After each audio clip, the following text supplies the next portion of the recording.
Pemirsa, itulah dia tadi satu informasi yang sangat menarik sekali dari para peneliti di Indonesia. Nah, berkaitan dengan hasil penelitian ini, ada juga hal yang menarik pemirsa. Anda tahu jambu biji kan? Jambu biji itu pasti ada bijinya, makanya disebut jambu biji.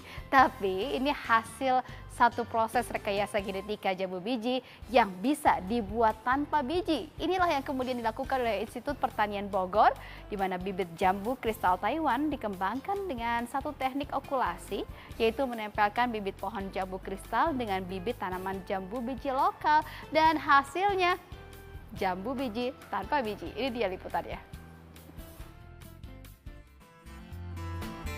Buah jambu biji atau yang kerap disebut jambu klutuk pastinya sudah tidak asing lagi di telinga Anda.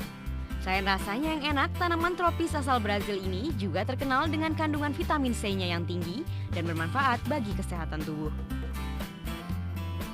Walau rasanya segar dan banyak manfaatnya, namun banyaknya biji kecil yang terdapat di dalam buah terkadang sering mengganggu nikmatnya menyantap buah yang satu ini.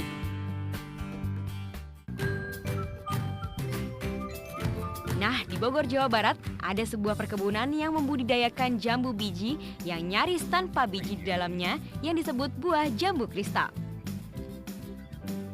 Di perkebunan Agribisnis Development Station Institut Pertanian Bogor inilah tanaman jambu kristal ini dibudidayakan. Awalnya bibit jambu kristal ini didatangkan dari Taiwan, Tiongkok, yang kemudian dikembangbiakan dengan teknik okulasi, yaitu menempelkan bibit pohon jambu kristal dengan bibit tanaman jambu biji lokal.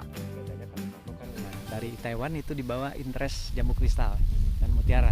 Kemudian di sini kita sambung dengan jambu lokal. Nah, kemudian kita bibitin. Setelah bibit siap tanam, kita uji coba tanam di lahan. Nah, dari pertumbuhan kita lihat hasilnya cukup bagus, ya kan? Sampai berbuah diuji coba dan rasanya juga oke. Nah, disitulah awalnya kita mulai mengembangkan untuk dijual ke pasar. Nah, setelah diuji coba survei pasar, kita tawarkan produk ini, ternyata responnya sudah sangat bagus. Nah, dari situ bermula kita mulai kembangkan ke petani-petani yang ada di sekitar Kota Bogor ini. Dalam kurun waktu 8 hingga 10 bulan masa penanaman, buah-buah jambu kristal ini sudah bisa dipanen. Hasil panen dari lahan perkebunan di sini biasanya didistribusikan ke supermarket dan pasar-pasar tradisional di wilayah Jabodetabek. Selain membudidayakan tanaman buah jambu kristal, kawasan Agribisnis Development Station IPB ini juga kerap memberikan edukasi tentang cara pembudidayaan kepada para petani sekitar.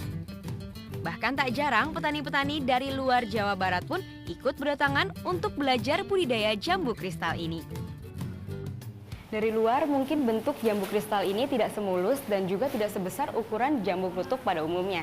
Tapi jika sudah dibelah, nah bisa Anda lihat di dalam jambu kristal ini hampir tidak ada biji sama sekali atau biasa disebut dengan seedless. Dan juga daging jambu kristal ini lebih manis dan lebih berair jika dibandingkan dengan jambu klutuk yang cenderung lebih banyak biji dan daging buahnya lebih sedikit. Nah, jika Anda juga tertarik untuk menanam jambu kristal ini di rumah ataupun ikut membudidayakan tanaman jambu kristal ini, Anda bisa datang langsung ke kawasan Agribisnis Development Station milik kampus IPB yang ada di kawasan Dramaga untuk mendapatkan langsung bibitnya dan juga belajar bagaimana cara menanamnya. Dari Bogor, Jawa Barat, Amanda Dasrul, Ivan Ardi, Metro TV.